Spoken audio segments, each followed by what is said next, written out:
마가복음 3장 31절 말씀부터 35절까지 읽겠습니다. 그때 예수의 어머니와 동생들이 와서 밖에서 사람을 보내어 예수를 부르니 무리가 예수를 둘러 앉았다가 여짜오되 보소서 당신의 어머니와 동생들과 너희들이 밖에서 찾나이다. 대답하시되 누가 내 어머니이며 동생들이냐 하시고 둘러 앉아를 보시며 이르시되 내 어머니와 내 동생들을 보라. 누군지 하나님의 뜻대로 행하는 자가 내 형제요 자매요 어머니이라. 아멘.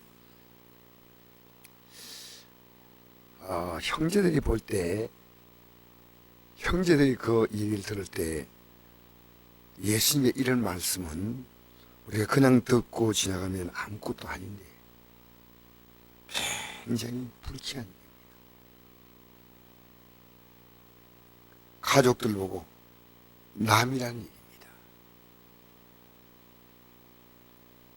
그 예수님께서 이런 말씀을 들은 이유가 뭐냐면 보니까 집에 들어가시니 무리가 다시 모임으로 식사할 겨를이 없는지라 예수의 친족들이 듣고 그를 붙들러 나오니 이런 그가 미쳤다 함이라. 그 22절 예루살렘에 내려온 서기관들은 그가 바알세불이 집혔다 하며 또 귀신의 양을 힘입어 귀신을 쫓아낸다 하니. 자, 예수님을 바알세불은 파리의 대왕이라는 뜻이에요. 그 마귀를 상징하는 표현이에요. 그러니까 그 당시에 예수님을 보고 귀신 들렸다, 미쳤다, 그 얘기를 듣고 예수의 친족들 누구냐면 어머니, 형제들이 예수님을 미쳤다고 했습니다. 예수님을 지금 귀신 들렸다는 겁니다. 하나님의 아들인 이분을 귀신 들렸다고 하는 겁니다. 그때 예수님은 아주 당황했습니다. 누가 내 어머니며 동생들이냐? 둘러앉아 보시며 이르시되 내 어머니와 내 동생들을 보라. 누군지 하나님의 뜻대로 행하는 자가 내 형제요 자매요 어머니라. 여러분, 결국 우리 예수님은 그 육신의 형제들을 다 영원한 구원의 반열에 참여시켰습니다. 마태복음 13장 55절 이는 그 목수의 아들이 아니냐. 그 어머니는 마리아, 그 형제들은 야고보, 요셉, 시몬, 유다라 하지 않느냐. 그렇게 이름까지 딱 나와 있어요. 야고보, 요셉, 시몬, 유다. 제가 이 새벽에 왜 이런 말씀을 제가 전해야 되냐면요, 여러분 가족들의 믿음에 여러분 정말 분명해야 됩니다. 지금 우리가요, 자녀들의 신앙이 여러분의 믿음과 자녀들의 믿음은 다른 믿음으로 만들면 안 됩니다.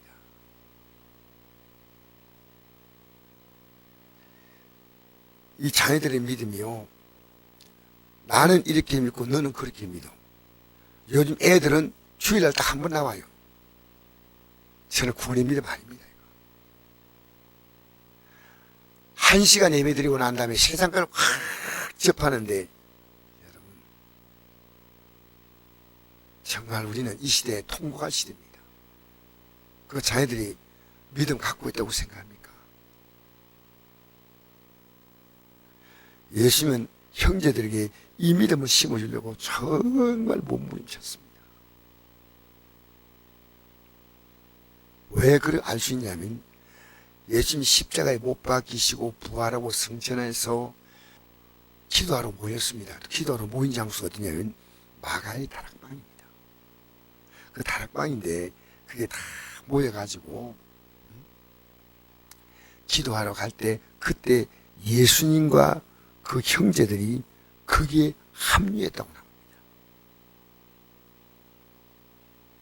그리고 그 예수님의 그 친동생 야고보가 바로 예루살렘 교회, 순식간에 예루살렘 교회의 대표 목회자가 되어버립니다. 어떻게 이게 가능할까요?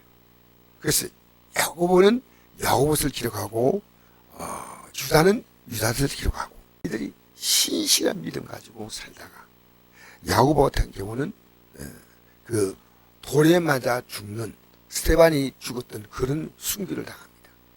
초대교회 대표 목사가 바로 예수님의 친동생 야고보입니다. 그 사도행전 15장 13절에 보니까 초대교회에 문제가 생겼을 때 그 문제에 대해서 베드로 사도 얘기하고 다른 사도들이 다 얘기할 때 마지막에 야고보 사도가 결론이 야고보 사도가 말을 마치며 야고보가 대답하여 이르되 형제들아 내 말을 들으라. 벌써 야고보 사도는요 어떤 과정을 겪은지 몰라도 12 제자들이 그들을 이끄는 지도자가 딱 된 거예요. 예수님은 육신의 형으로 있을 때 예수님은 성령으로 잉태했지만은 이 다른 형제들은 목수인 요셉의 이제 피가 섞인 겁니다. 그런데 여러분 우리 성경을 정말 잘 보셔야 됩니다. 천주교가 왜 기독교와 다른지 아십니까? 성경을 마음대로 해석합니다. 어떻게 해석하냐면요. 예수님의 성전을 잉태한 그 마리아는 평생 동정녀이고 아기를 두지 않았다는 겁니다. 그래서 마리아를 흠송하는 흠송이라는 단어를 쓰거든요. 흠송. 마리아를 신격화해서 하나님의 어머니라고 부릅니다. 여기 예수님께서 분명히 이 마리아에 대해 책망했지 않습니까? 그래서 이 형제들은 배다른 형제라고 말합니다. 제가 어제 이걸 자료를 보고 천주교가 이렇게 말하는지 몰랐어요. 천주교와 정교회 있습니다. 정교회. 여러분 우크라이나, 러시아, 시리아 여기 가면 기독교가 정교회라고 합니다. 정교회. 정교회라고 얘기 들어봤죠. 정교회. 정교회는요 형제들을 그렇게 요셉이 결혼을 2번 했다는 겁니다. 한 번 결혼해가지고 애를 형제를 낳았는데 그가 야고보 유다 뭐 이런 형제를 낳고 그 다음에 2번째 결혼을 마리아와 했다는 겁니다. 이런 우스꽝스러운 얘기가 있습니다. 이런 주장을 하고 있는 게 바로 천주교, 정교회고 또 한파가요 안식교입니다. 안식교. 여러분 성경대로 믿으셔야 됩니다. 성경대로. 여러분이 이 성경대로 믿지 않은데 구원받을 수 있다면 우리는 이제 우리 마음대로 믿으면 됩니다. 우리는요 이 성경에 1.1핵도 빼면 안 됩니다. 왜 여러분은 신앙생활 잘하면서 여러분의 자녀들과 손자 손녀는 어떻게 믿든지 관계없다 아니올시다. 지금 우리 시대가요 너무 슬픈 시대인데요.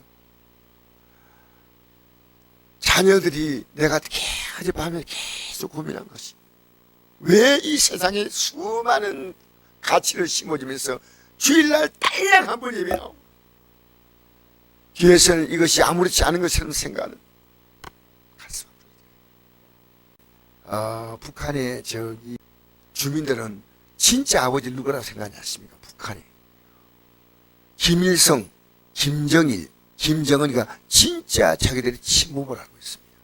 왜냐하면 자기 육신의 엄마 아버지는 잘 진짜 낳아준 엄마 아버지는 딱 노동 뭐 그렇게 농장 같은 거 가지 않습니까? 그러면 내일다가 바로 마을에 그들이 뭐 어린이집 같은 게 있습니다.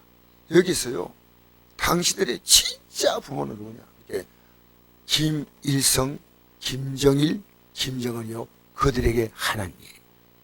그래서 지금 북한이요 북한은 공산주의 국가 아닙니다. 북한은 종교국가입니다. 세계 10대 종교가 뭐냐면요 주체사상이에요. 그런데 이들이요 얼마나 강의돼가지고요 정부의 뜻과 다르면요 부모를 바로 고발해버린 거예요. 부모가 아니에요. 지금 우리는요 내 자녀나 내 손자 손녀가 진짜 앉아서 딱 대화하면요 믿음의 대화가 안 나온다면 큰일입니다. 제가 그때 이것 때문에 얘기하는 겁니다. 우리 예수님은요, 믿음을 심어주고 얼마나 몸부림치는지 몰라요. 예수님이 쉽게 누가 내 형제냐, 누가 내 부모냐 이렇게 말했겠습니까? 밖에 이 얘기가 들리게 하는 거예요. 누가 내 형제냐 아니라는 겁니다. 이 아버지의 뜻대로 해야만 된다는 겁니다. 여러분 자녀니까 그렇게 사랑합니까? 내가 어제 문자 보냈죠. 윌리엄 보덴 얘기 문자 보냈죠. 윌리엄 보덴 보시면 있죠. 그 윌리엄 보덴이 아버지가 굉장한 큰 부자인데 그 기록에 의하면 아버지가 목장주래요. 엄청난 부자이기 때문에 아들이 대학 가기 전에 전 세계를 여행하라고 아버지가 돈을 줬는데 세계를 여행하다 보니까 그거 느낀 것이 있습니다. 기독교인이죠, 얘가. 그때 아프리카와 중동과 아시아를 가보니까 이들이 너무나 가난하게 사는 거예요. 그래서 이 가난하게 사는 이들에게 희망이 뭐냐? 복음을 줘야 되겠다는 겁니다. 고등학교 학생이 이걸 깨달았습니다. 그래가지고 이제 여행 다니고 난 다음에 1년 만에 돌아와가지고 막 한참 있다가 돌아와가지고 자기가 평생 결심을 했습니다. 내 인생을 아낌없이 이렇게 불쌍하게 살다가 지옥 갈 인생을 하니까 이들에게 복음을 줘야 되겠다 하고 그가 예일 대학을 들어갔습니다. 미국에서 제일 좋은 대학인데 이 대학을 수석 졸업하지 하여 이 인재를 데려가려고 인류 기업들에 줄을 서는데 단호하게 거절했습니다. 그리고 그가 프린스턴 신학 대학을 가가지고요. 그래가지고 카이로에 가서 이집트 카이로에 가가지고 그가 선교소로 있다가 그곳에서 병이 걸려서 26살 때 생을 마감했습니다. 그런데 그때 고등학교 때 그가 쓴 성경책에다 이래 써놨습니다. 내 모든 것을 아낌없이 주랴. 내 이 복음을 위해서 내 모든 걸 다 주겠다.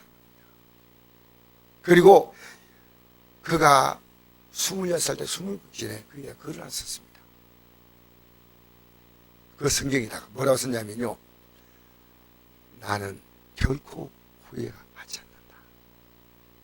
이 선택을 우리가 믿는 예수님이 어떤 분입니까? 여러분, 내 사랑하는 아들과 딸들이 예수 그리스도를 심어준다는 것. 정말 우리는 이것은 우리 일생의 가장 중요한 것입니다. 이 천주교가 가지고 어마어마한 죄를 지고 있습니다. 성경을 믿지 않는 거예요. 성경이 중요한 거 아닙니다. 로마서 1장 1절 한번 읽어보겠습니다. 하나님과 주 예수 그리스도의 종 야고보는 흩어져 있는 12지파교의 문하노라. 내 형제들아, 너희가 여러 가지 시험을 당하거든 온전히 기쁘기라. 이는 너희 믿음의 심리 인내를 만드는 줄 너희가 알미라. 인내를 온전히 이루라. 이는 너희로 온전하고 구비하여 조금도 부족함이 없게 하려 함이라. 여러분, 여기서 어떤 단어를 주목했냐면요, 이제 그는 주 예수 그리스도의 종이 되었다는 사실이에요. 이 야고보의 엄청난 변화입니다. 하나님과 주 예수 그리스도의 종, 그러니까 예수님은 물론 성녀로 잉태되어 태어났지만은요, 자기 형제들을 어디에까지 올리냐면요, 하나님의 종, 예수님의 종, 그 자리까지 올려놨다는 겁니다. 여러분, 이 땅에 여러분 뭐가 성공인지 아십니까? 난 한 가지입니다. 내가 이 믿음에 성공하는 것만 성공이에요. 이 믿음에 실패하는 것은 영원한 판일이에요. 그러면 둘째로 여러분과 여러분의 가족은요, 이 믿음에 서야 됩니다. 어떤 믿음이냐? 하나님의 종, 주 예수 그리스도의 종, 철저하게 그분을 따라간 겁니다. 우리 앞에 남은 길 이 길밖에 없습니다.